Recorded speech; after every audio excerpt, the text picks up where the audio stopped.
Europe Matin. 7h, 9h, Dimitri Pavlenko. L'édito politique sur Europe 1. Bonjour Vincent Trémollet de Villers. Bonjour Dimitri, bonjour à tous. Du Figaro. Vincent, il n'y a pas que la réforme des retraites dans la vie. Le projet de loi immigration arrive en Conseil des ministres dans les semaines à venir. Alors, les chiffres des entrées illégales dans l'Union européenne donnés par Frontex sont spectaculaires.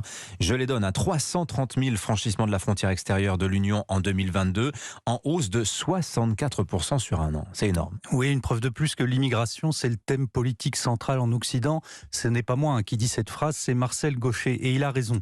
L'immigration est devenue matricielle. Elle a des effets sur le destin collectif de la France, mais aussi sur les existences individuelles. Et s'il y en a qui trouvent encore que l'on donne trop d'importance à l'immigration, je voudrais simplement rappeler que ce thème a été abandonné il y a 40 ans au Front National. En 2022, Marine Le Pen a réuni près de 42% des voix. Cette progression inouïe, c'est le résultat de nos yeux grands fermés sur le défi migratoire. C'est pour cela d'ailleurs que Emmanuel Macron a demandé à Gérald Darmanin de faire évoluer la loi. Au départ, le ministre de l'Intérieur a transgressé les interdits, notamment en reconnaissant le lien entre immigration et insécurité.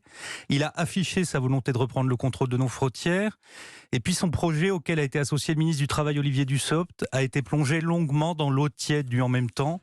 Et quand on l'a sorti de la marmite, ce n'était plus la même chose. On était devant un texte mollement ferme ou fermement mou. Mais le ministre de l'Intérieur doit composer aussi avec une majorité qui est très très timide sur ce sujet de l'immigration. C'est-à-dire que beaucoup de députés, de ministres, et la première d'entre elles, Elisabeth Borne, viennent du PS. Or, chez les socialistes, toute volonté de fermeté sur l'immigration est considérée non pas comme une trahison politique, mais comme une faute morale. Demander à un socialiste d'être contre l'immigration, c'est comme exiger d'un libéral qu'il fasse l'éloge de l'impôt. C'est compliqué. Et puis l'aile gauche de la majorité viendra de défendre la réforme des retraites. Remettre le couvert sur une loi qui restreint l'immigration, ce sera beaucoup lui demander. Affronter la CGT, oui, mais SOS Racisme ou la gauche sans frontières, non. Ce sont à très gros traits les termes de l'équation. Et oui, Gérald Darmanin aura aussi du mal à convaincre la droite, puisque après avoir soutenu la réforme des retraites, elle va sûrement avoir à cœur de montrer son indépendance. Le ministre de l'Intérieur risque en fait de se retrouver victime du calendrier, Vincent. C'est tout le problème. Convaincre la droite, Gérald Darmanin s'y emploie déjà et depuis longtemps. Ce n'est pas le français, aidez-moi du général, mais députés et sénateurs LR, aidez-moi. Gérald Darmanin leur dit, si vous trouvez le projet de loi trop tendre, n'hésitez pas à le durcir à coups d'amendement. Et le problème, c'est que l'exigence du groupe LR va être maximale. Concrètement, la gauche macroniste veut un texte permettant des régularisations, notamment à travers les fameux métiers en tension. La droite d'opposition, de son côté, dit niette. Convaincre Sacha Houlié, le président de la commission des lois, sans désespérer Éric Ciotti, c'est acrobatique sur la réforme des retraites, mais c'est possible.